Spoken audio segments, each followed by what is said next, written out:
Welcome back to All Business Media TV. I'm your host, Rick Delgado, and welcoming back into the studio is Dr. Christine Silverstein. She's the director at the Summit Center for Ideal Performance out of Oakland, New Jersey. You can reach out to her either by phone at 201-760-1600 or her website. She's got two of them, fertilebodyhypnosis.com or idealperformance.net. Dr. Christine, welcome back. And about part 6 in this series, because we've already done 5 episodes, but this is going to be part 6.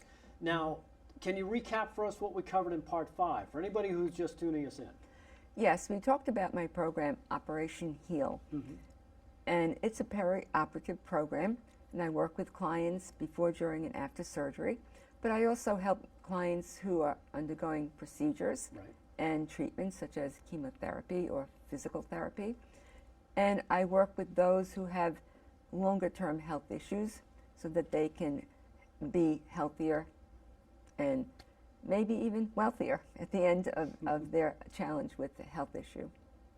All right. And what about winning ways for teens? How did you develop an interest in working with teens? Well, it was some years ago when I had 4 teenagers to raise, right? And so I realized that they needed special skills as they moved into their teenage years. They had many challenges, as teenagers do, with self-esteem, with performances at school and in sports, and also with body image. So I recognized that they were having these challenges, and I thought it would be important for me to seek out people who could help them. For instance, my children were involved in sports such as wrestling, gymnastics, track, and also music. So I sought out a psychologist who could help them. And I couldn't find anyone who really would help them with their specific activities and their performance challenges or with life skills. So I went to one psychologist, actually, with one of my children, and my husband and I, we were told that we were the problems and that we needed therapy. So I knew then that I had to do something else. So now what were the events that propelled you into learning what to do with teens? Well, I can think of many instances, but one that comes to mind was seeing my son, who was a wrestler, going to the state championship, and he was very talented, and he was expected to win the title. And he had, the week before, an allergic reaction to something that he ate. It was poppy seeds. He was allergic to them. And so he had a severe asthma attack. And so he was going to this championship with this big machine to aerate his lungs that he had to use 4 times a day, and also an inhaler that he had never used. So I was watching him in his performance, and of course it wasn't the best performance, and he fell short, and he was disappointed. And I knew that he needed mind, body, spirit techniques that I had used as a younger person. And the second incident that I remember was with my daughter, who was a competitive gymnast. And within a short period of time, she grew. Her legs lengthened, and her feet were much larger, from a size 6.5 to an 8.5 in a very short period of time. So naturally, she had challenges with her balance on the balance beam on the floor and also on the bars. So I watched her in one performance actually fall off the bars. She got all tangled up, and that was her favorite event, and she was very upset. And I knew it had to do with her growth and development. So I decided that I was going to do something to help my children to help themselves. Okay, so what did you come up with? What did you do to help them? Well, I began to study hypnotism and also to become a peak performance coach, and use the knowledge I had learned in my life and also apply it to their situations. And it came about in a way, I think just in the nick of time, when they were getting older. And I was very happy to learn these techniques. And from there, I had successes. So I moved on to other people, other families, other children, teens. And before I knew it, I was working with wrestling teams and I was working with groups of people. And it was very enlightening for me to begin this journey because teens have these expanding brains, very amazing brains, Right. and it's really the opportune time to work with human beings when their brains are developing into adulthood. And so I took advantage of that by learning techniques that would be helpful to teens. And I was very successful and very grateful to work with so many teens, maybe hundreds of them in the 22 years. Wow. So was there now a professional event that came into play that helped with the program? Well, yes. There was an experience I had where I went to the local library and a child psychiatrist was giving a lecture on the teen brain. Okay. And he was from a local hospital. And it was packed, the room was packed in this library with parents and some teenagers. And the topic of discussion was the development of the brain and what you can do as parents. Right. And so I sat in the audience as a professional, because I'm also a registered nurse, and I had all this experience working with teens. And I had my little brochure with me, although they wouldn't let me distribute it. And so I'm listening to this lecture, and he did talk about the development of the teen brain, but he also presented to these parents this idea that it's an oxymoron for a teenager to even have a brain. So I could hear the parents in the audience just sighed, saying, what? My teen doesn't have a brain. And then he proceeded to talk about all these vulnerabilities, right? How they're subject to homicide and suicide and fatal car accidents and teenage pregnancy, substance use disorder, and the list went on and on. And these things are reality, and he was showing the parents the statistics to prove his point.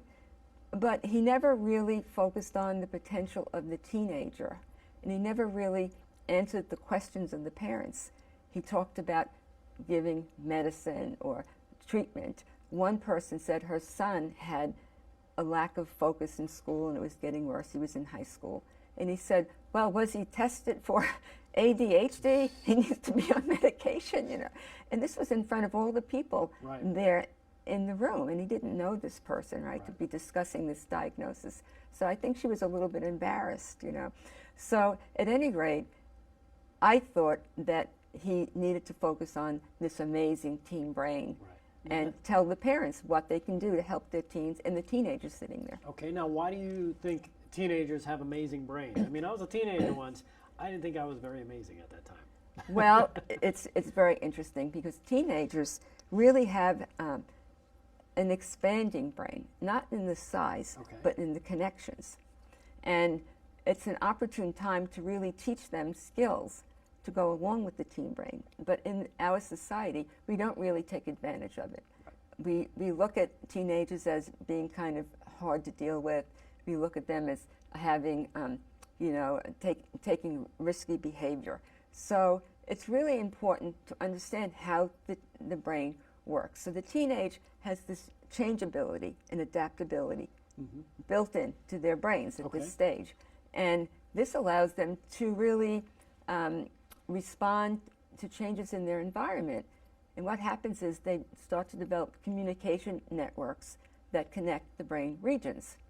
And this allows them to really make enormous strides in their thinking and visualization so that they can navigate the world. And studies show that intelligence and memory and perception is really better with teenagers than it is with adults, so when they compare the two. So I find that teenagers are very smart, they're very capable, but they just don't know it. And they haven't been shown the coping strategies that I teach, and they don't know the power of their own minds. So once I teach them these techniques, they just grow. They could be growing in size physically, but they're growing in their minds and their capabilities as well. And their capacity and to their capacity to think and to make decisions. So now, tell me about this. What do we have on the table here? I'm looking at brains. we have the brain here, and I was just talking about the networks, right? Okay. So in this, it says greater networking brings maturity. Right. So here we have 3 brains at different ages. This is the brain of a 12-year-old. This is the teenager, and this is the brain of a 30-year-old. And if you look, Rick, you can see that the lines of connection, the black lines, Yep. increase, and they also get thicker, right? So these are the connecting links that I'm talking about. Right. And the green areas, the little spots, also are starting to connect and growing together. So as you mature, your brain fully develops. This is a 30-year-old brain, but actually the human brain develops fully at around the age of 25. Oh, okay. So when you look at this, and it says here, it talks about how these were MRI scans of the brains and how the regions connect. And this helps you with your ability to think and also your adaptability socially as the brain matures. So it's very important to understand what the difference is in the growing brain. Okay. The teenager is just starting off the process here. All right. Well, that's interesting. It kind of looks like a subway map. Yes, it does, with all the interconnections. Right. Now, what is the cause of the vulnerabilities and dangers, plus the risky behavior that was mentioned? Well, they've done a lot of studies on the teen brain, and they're finding that there's a mismatch in the development of the different regions in the brain. Okay. So, for example, the mismatch comes with the limbic system that you can see here. It's in the purple, Okay. right? This area drives emotion. So, and it develops sooner, as you can see from this chart here, much sooner than the prefrontal cortex. So the difference is maybe about a 10 to 15 year gap between the development of the limbic system versus the prefrontal cortex. Now, what is the prefrontal responsible for? Because you mentioned that the limbic is drives emotion. Is the emotion. That's right. Well, this is responsible for sound judgment, and for planning. Yeah, I don't think mine is grown in just and yet. executive functioning, right? So it's very important, but it doesn't develop fully till you're around the age of 25. Right. So if you mature physically, if you reach puberty at 10, and around the world, girls are reaching puberty much younger than in the past. Right. So you might have from 10 to 25 a 15-year gap. And so this mismatch creates challenges. And of course, when you reach puberty, the limbic system is fueled by hormones. Right. So that really creates this huge gap here. Yeah. And it's important to know this when you're working with teens. Right. Now, what about anxiety and depression, especially in teens?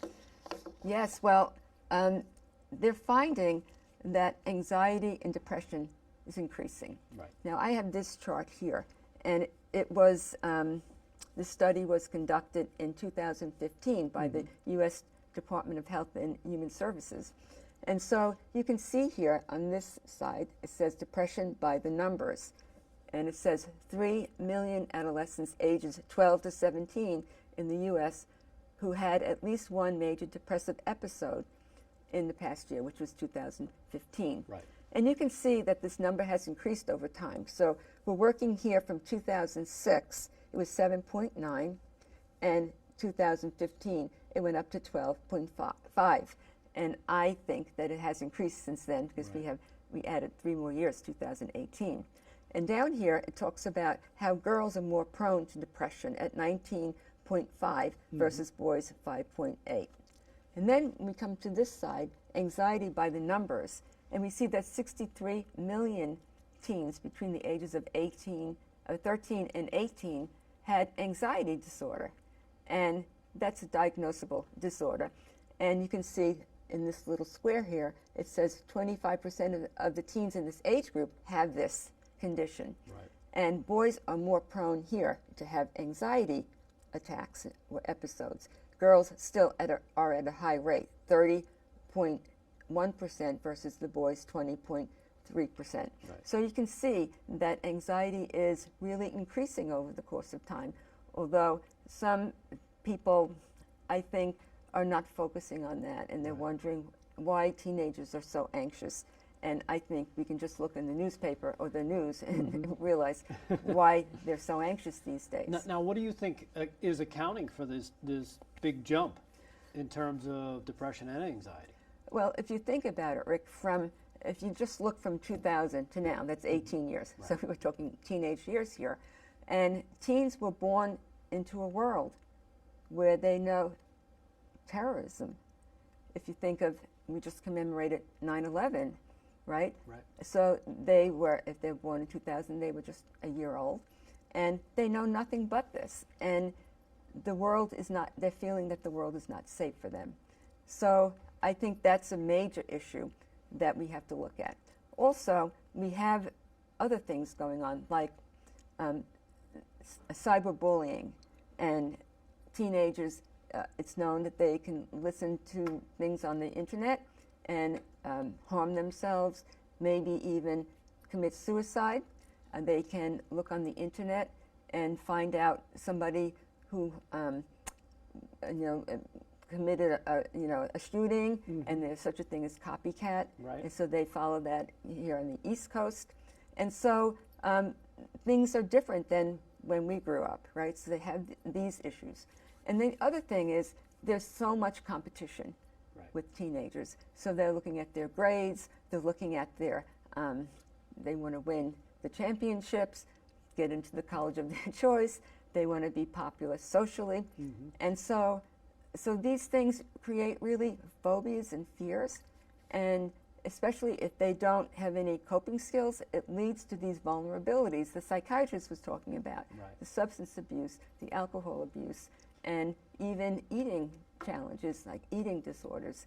So we really have to focus on teaching teens coping skills. Right. How much of that do you think has to do with the technology? Because a lot of the things you mentioned, like, wanting to be popular, wanting to get good grades, getting into the right school. I mean, that stuff was around, when I was growing up. That's but right. these days, now it's, you're mentioning cyberbullying as Yes. opposed to just regular bullying. That's right. So how much of that do you think is technology? I think it's a big factor. Even when you're looking at video games, right? Yeah. And there was recently a video game competition in the South. Yep. And someone came in who was a gamer, came in and shot people during the competition. Because he lost. And then there was a guy in New York just last week, some 40-year-old guy threatened an 11-year-old boy because he got the kid kicked his butt in a video game. Threatened violence. It's amazing. Now let me ask you this: how can knowledge about the teen brain development, how can that help everybody in terms of helping society? Well, if you think about it, we can spend more time in the development of the teenager rather than looking at these vulnerabilities and spending time with substance abuse facilities. And we can really focus on their gifts and talents and this amazing brain, because all these networks are developing. So the citizenship really starts during your teenage years. It's a turning point. So we can have peaceful citizenship rather than aggression, rather than terrorism, rather than radicalization and homicide and suicide. So I think it's time for teenagers to really blossom and have support from society so that they can be passionate, creative, and use these great skills that they're learning with their developing brains. Right. And also we can recruit them into engineering programs and teaching programs rather than into terrorist groups.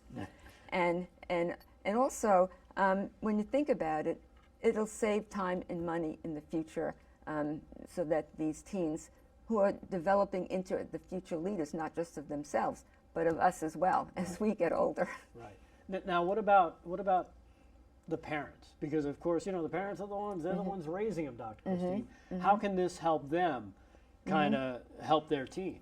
Right. Well, parents play a big role, and they can really benefit by better understanding how the teen brain is developing, and so they can grasp onto the opportunities rather than looking at the vulnerabilities. So parents can learn that their teens are not children, and they're not adults, right? They're just in in that between. weird zone. That's right. Of teen. And that their brains don't develop fully until they're about 25 years old, right? And they can learn to hold off the anger of being upset when their teen gets into some risky behavior, right? Which they're vulnerable to if they don't have coping skills. And so they can be kind of supportive and empathetic and listen without judgment, especially when they make mistakes. And they can also understand what's atypical and what's typical of the teen behavior and begin to develop dialogue about freedoms and responsibilities so that they can really work along with the development of this amazing teen brain. Right. Now, as that brain develops, how is this beneficial? What can they take from all this? Well, teens just love learning these hands-on skills that I work with, the mindful toughness skills. And they pick them up so easily because their brains are developing and they're improving their intellect as well as their ability to visualize, and they have that maturity and they really want to succeed. So when I give them the skills, they just love them and they say, why didn't anybody tell me this before, right? And so then they have the opportunity to carry these skills through into adulthood. A client I worked with when he was a teenager, he became a two-time state New Jersey wrestling champion. And he said, after he won the championship, my mind is steel. I can be a champion at anything. And now he's in college, and I'm linked in with him, right? He had a summer internship last year. So they have the opportunity to craft their own way of thinking and with the teen brain, and also in accordance with their own choosing for the 21st century, not for the parents who grew up in the 20th century, right? So they can adapt, and then they can feel good about themselves, more confident, and it's just gives them hope for the future. Yeah, and it's funny too because as you were kind of explaining the benefits for the teens and saying how quickly they learn stuff. You know what is a great example of that, Dr. Christine? Any kid that you see, that's in the car, listen to the radio, they can hear a song twice and know all the words like that. And it just kind of boggles my mind when I see that because I got a couple of kids that I'm carting around constantly, and I'm like, I haven't even heard this song. How do you know all the words already? So that definitely lends. That's right. They're attuned to it. Right. Well, but that lends credence to how quickly they can adapt and learn something. In terms of that creation. Now, what about the research data to help, with primary prevention? Well, we talked about this research, and we've talked about also how the brain works and the experiments from the past, like the split brain procedure, and how the two hemispheres of the brain think in a different way. Right. So now that the brain is developing and making all these links, right, from the left side and the right side, this is an opportune time for the teenagers to learn and also to pick up these skills, self-hypnosis, cognitive behavioral therapy. So we can encourage deep breathing, right? The air can be therapy, and this is a coping strategy. And we can also have primary prevention. For example, teenagers are more prone to having mental disorders like schizophrenia, anxiety, depression, and so we can use this as a primary prevention to teach them the skills before they have a need to use them, right? And it's incorporated into their lives and just becomes part of them. And with mind power, they can really begin to self-express without judgment because they're independent and they can explore who they are as people. And this helps them to become winners. All right. Well, let me ask you this real quick, too. What are the components of winning ways for teens? Well, I work with the power of the mind. I teach skills like self-hypnosis, positive self-talk, mental rehearsal, mental recall, all the skills that athletes use to win gold medals. And I also work from where they are as a teenager. So I approach them from the idea of the developing teen brain, and I help them with plans of action. I help them plan A, plan B, plan C, the element of surprise. So they are able to to look forward to the future, knowing just what to do in any situation. All right, well, that's great to know. Now we're going to flip things up on you, Dr. Christine. You ready? Because I'm going to vacate this chair. It's going to be all yours. You're going to take over. You've got some questions from the audience that we're going to invite them up and let them ask of you. So get ready. You're going to be sitting in my chair, controlling the show. Okay, gladly. You ready to take it on? Yes, I am. All right, here we go. Our first question comes from our guest, Dina. Dina, thanks for joining us today. Welcome. Thanks for having me. I was wondering, as a parent, I find it hard to communicate with my teenager. He used to be so easy to talk to, but now doesn't want my help. What can I do to improve our relationship, to give him room to grow as a teen? Well, I'm going to look back to my teenage years and remind you to look back to yours, right? So do you remember what it was like to be a teenager? You know, it might be some years ago, but it's always very important to start looking at that when you're dealing with your teenager, and also to look at your motivation when you're working with your teen. So recently I saw a movie called 8th Grade. I don't know if you saw that. But it reminded me of what it was like to be a teenager and all the social challenges I had and body image. And it brought me back to an experience I had as a student nurse when I was 17. I was going to give my first injection to a patient, and he happened to be an 18-year-old, really cute boy. And he volunteered to be my target for my first IM injection. And so I had to go into the bedside and draw an iodine cross on his rear end so I could target the upper outer quadrant for this injection. But the instructor was right behind me, and she was screaming, "Shoot, shoot," right? And I had the needle up too high. And so the patient said, "Gee, that was really great. I didn't feel anything." And the reason he didn't feel anything is the target, the needle landed in my finger, right? And it was sticking out of my bone. So I remember feeling in panic. And with this, the instructor, she threw her hands up in the air and she said, "Too bad for you. I've had it with you. You're really bad at this, you know." So going back to that time as a teenager really puts you into that empathetic situation when you're feeling for your teen. So parents often need to remember that when the baby is born, when your child is born, you don't really cut the umbilical cord. You need to retain it for future use. Kind of like a reel when you're fishing and you wind out the line to let them grow, and then you reel it back in when you need to, when it's required. And I think this needs to continue until they can fly solo when they're young adults. Parents are very concerned that they're in conflict, really, because they want their children to be independent, yet they also want to prevent the risky behavior and the negative outcomes. They want to protect them. They want to protect them, right? The good news is that the teen brain actually grows to accommodate you as a parent. And you can really know how to deal with your children when you start empathizing with them.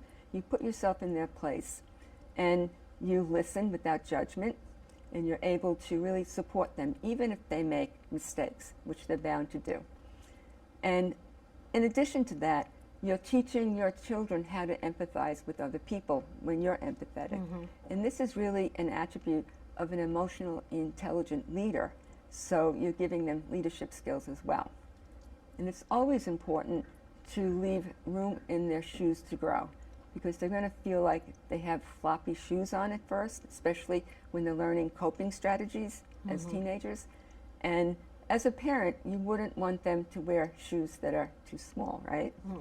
So as they begin to learn these skills and they start to incorporate them into their ways of knowing and into their lives, then they can be free as teenagers to grow. And it helps you as a parent to be free as well. It's interesting. It's very interesting. It's a conflict, you know. Yeah, at the same time you want to protect them, but you want to set them free. That's right. And just I appreciate your help and any help I can get. You're welcome. And this pertains to younger children. Yeah. And the child's brain really doesn't develop fully until they're about 25 years old. So Really? they have time to 25 grow. years old? Adult brain.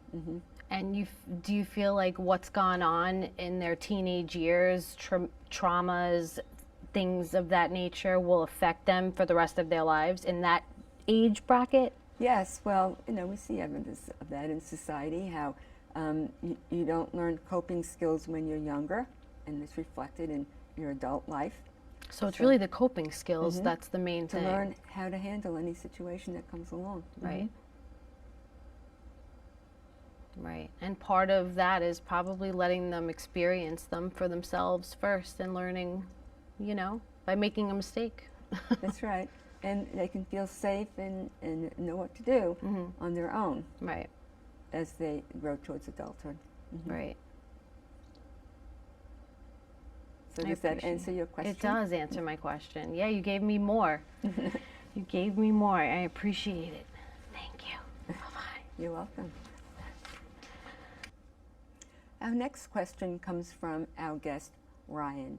Ryan, thank you for joining us. No problem. Thank you for having me. You're welcome.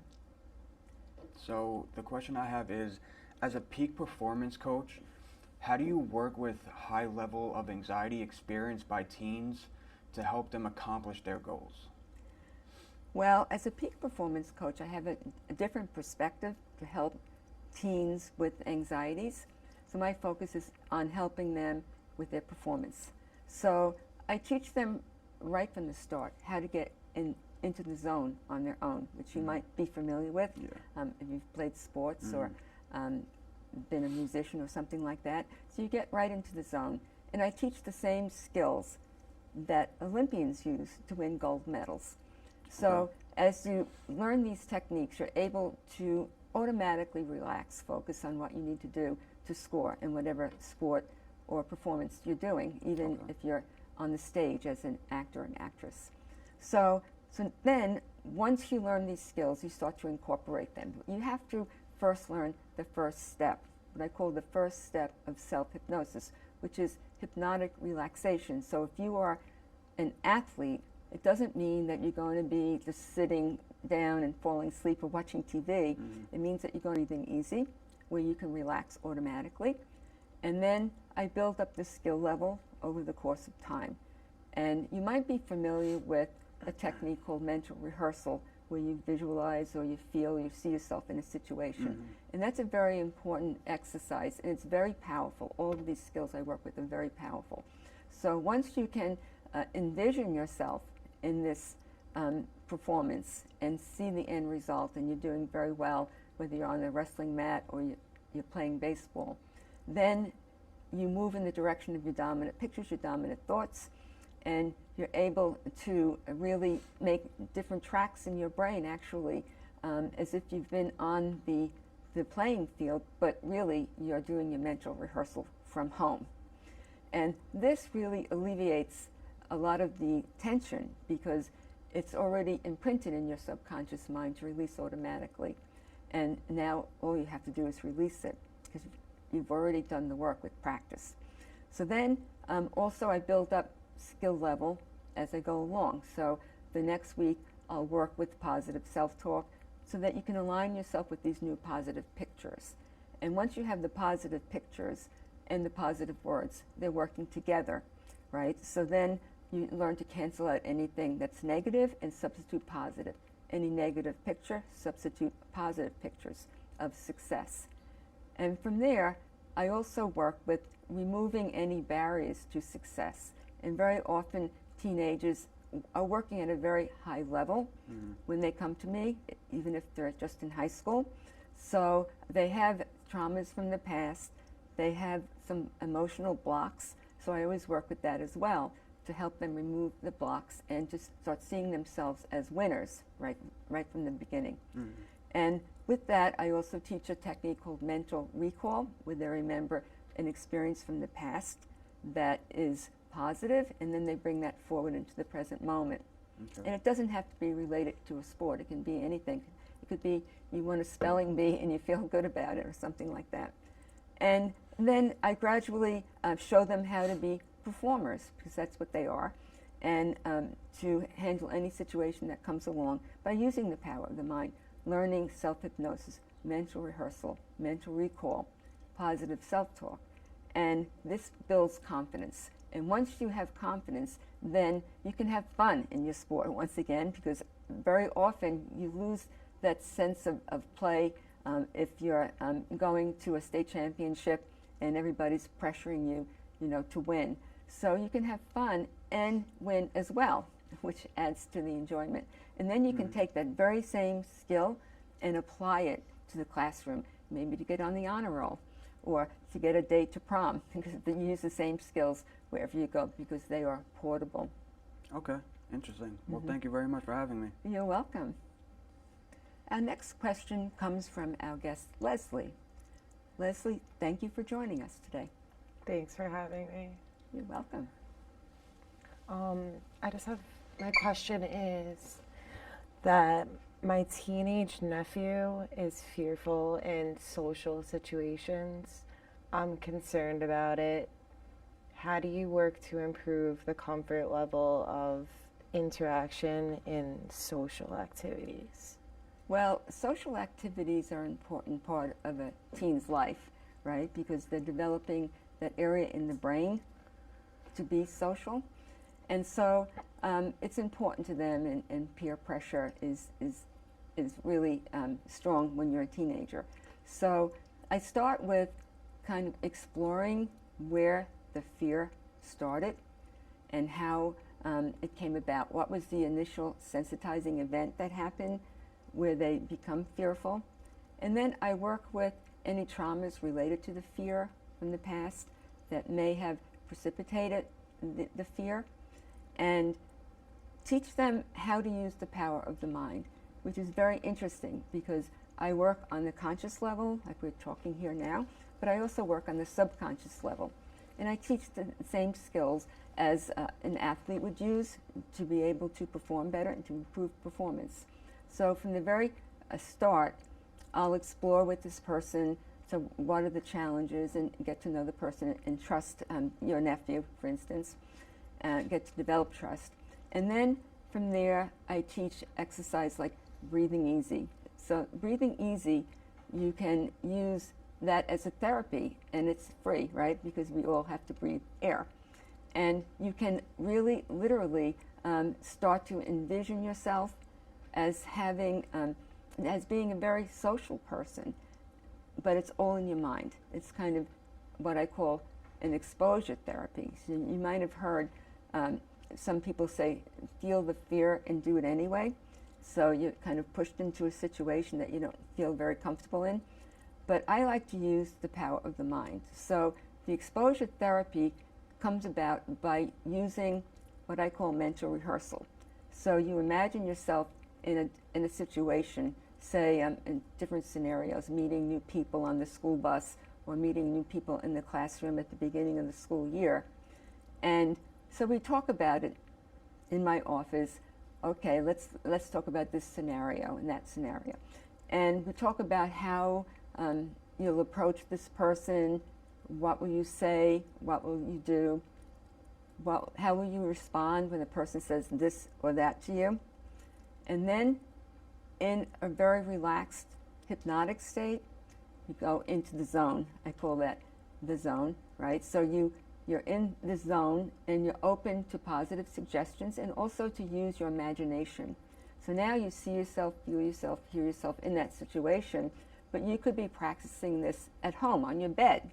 And then the more you practice it, the more you mentally rehearse, the easier it is to approach this person, because you are making the tracks in your brain as if you're actually there in the social situation, but you're not you're at home. You're maybe sitting on your bed. So then, once the person begins to rehearse, they go out into the social situation to see how it's working. They come back and we put it on a feedback loop. So then the feedback loop, you can look at what you did, what you said, how did you feel, what were you thinking, and then we fine tune it for the next time around. So the more you mentally rehearse, the more you practice, it builds up confidence so that you can really take the first step. And from there, you can build on it. So it works very well, and it's very easy exposure because you're using the power of your mind and your own imagination. Thank you. You're welcome. Our next question comes from our guest, Sean. Sean, thank you for joining us. Thanks for having me. You're welcome. All right, so I wanted to know, all right, I got a son. He plays soccer. You know, I wanted him to play hockey, but he likes soccer, so, you know, I live with that. And he's got some performance anxiety. I mean, the kid's good. He's good, okay? So, you know, he's nervous, though, when he's going out there. I don't know why, all right? So how would you say you work with kids, athletes, okay, to improve confidence, to improve their performance? Because, I mean, what I'm doing is not working. Okay, so you're attempting as a parent to work with your son. Yes. And do you have other children as well? Yeah, 2 more. Are they older or younger? They're younger. Okay, so this is your first experience with your son being the oldest one, and you're wanting him to be the best he was born to be, Yeah. right? So when you say he's good, you mean that he's capable and you know that he's talented and able to perform. So you're questioning what is it that happens where his performance is lacking in some way, Yes, correct? I am. Okay, so the idea is that children these days have a lot of pressure on them to succeed, you know, on the playing field, in the classroom, and there's a lot of competition. So everybody starts at a very young age. They may start playing a sport at 5 years old. So by the time they get older, there's a lot of expected of them. So how old is your son? 12. Okay, so by now he already has a reputation and he has some stamina to go out there and continue to play soccer. So, Yeah. so that's great for him, right? Because a lot of children quit by that age Yeah. if they start very young. So what I would suggest is that you as a parent are empathetic to his situation and maybe relate back to when you were at 12 years old or just starting almost your teenage years, and to remember what it was like to perform. Now, practice is very different than competition. So you might notice in practice he does very well, right? Yeah. And then in the competition, he's a little off kilter. So what I would suggest is that he learn these coping strategies and the skills like relaxation, which is really muscle readiness. And when you're relaxed, you can just enter the zone and focus better. So especially with a team sport, so you have your role, but you also have to play with other members of your team. So he has to know his role. What is his role? And also, of course, play along with what the coach says. But also, he has to have his mindset before he even gets out onto the field to do a mental rehearsal, which involves looking at what it is he expects to accomplish, exactly seeing himself, feeling himself, hearing himself right there on the field. And the more he does that, the more comfortable he'll be. And then, of course, he's open to receiving the ball, passing the ball, whatever his role is. And he can see himself exactly in that place, and what will I do if this happens or that happens. So he's aware of how to respond in any given situation, being very focused. And the more he does the mental rehearsal, and the more he puts it on a feedback loop without making a judgment about it, just to try to fine-tune it, the easier it becomes. And then these other skills like positive self-talk are very important, and that's a role as a parent as well, to keep the dialogue very positive and to listen to what your son is saying, and to have this dialogue where you can say, you know, that sounds a little negative, let's try to make that more positive. So eventually your son will learn to do that on his own. And then the idea that he's had success in the past on the field, so he can remember a game where he scored, and you know, he had a great performance, and bring that right into the present moment. And that's called mental recall. And that's a very, very powerful tool. I use that all the time with athletes, and I get amazing results. All right. Well, listen, thank you very much. I mean, hearing it, it's the easy part, right? That's Putting it into right. practice, that's what I'm going to have to work on. Yes. All right, but Well, thank you. I mean, yes, got a that's little great bit of a that grasp on you, it. that you're concerned about your son, and you want your son to be the best he was born to be. Our next question comes from our guest, Jeff. Thank you for joining us, Jeff. You're welcome. Hi, Dr. Silverstein. Hello.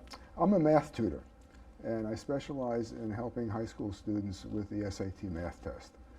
And some of my students, even though they know the material very well, and I'm convinced they know the material, and they take practice tests with me and they do well, when they actually get to the exam, on exam day, they freeze. And they don't really reach their full potential. And I'm just wondering what can be done to assist these kids. Well, I'm assuming as a tutor that your job is to teach them how to solve the problems in the fastest way, in the most efficient way, and to give them the correct methods to solve the problems. And my job is to help students to get into the testing zone on their own, so that when they walk into the classroom with the test or the testing site, they're totally relaxed and focused and ready to go. Now, there are certain things that you can do to prepare ahead of time. And one of the things is to learn how to imagine yourself at the test site. Imagine yourself taking the exam, because all the information that you're teaching and that they have is stored in the subconscious mind. So all you have to do is access that information by relaxing and just allowing yourself to focus on question number two. I used a book called Zen, The Art of the SAT, and it teaches you how to focus, how to achieve your highest score, and how to think, right, while you're taking an exam. So what I do is I help students just to set out their action plan, like even to set up the study skills and how they go about learning the material. And then I work with them to show them how to take the exam. As soon as they walk through the door, they feel relaxed. As soon as they sit down in the chair, as soon as they pick up the pencil in their hand, they're even more relaxed and at ease and focused. And then when they begin taking the test, they're taking their deep breaths. As I work with them to do breathing easy. So they're breathing in and they're breathing out. And I show them how to pace themselves down the page. Question number 1, question number 2, question number 3.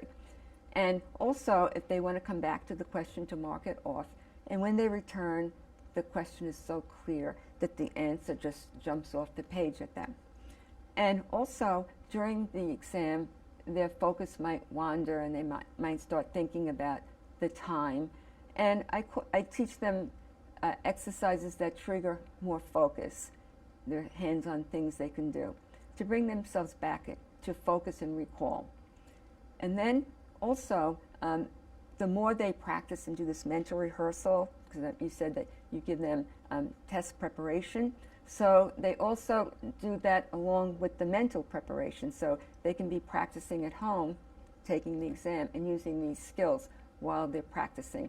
And then it becomes incorporated into how they think and how they proceed. And it builds confidence over time. So then they can expect to score, and they see themselves in their mind's eye getting the score that they desire. And that brings them much closer and feeling more confident to achieve that score. Yeah, thank you. It's very interesting. You're welcome. The time pressure is a big deal, and it sounds like this will help Yes. with the time pressure. To learn how to pace yourself. Okay, thank you. You're welcome.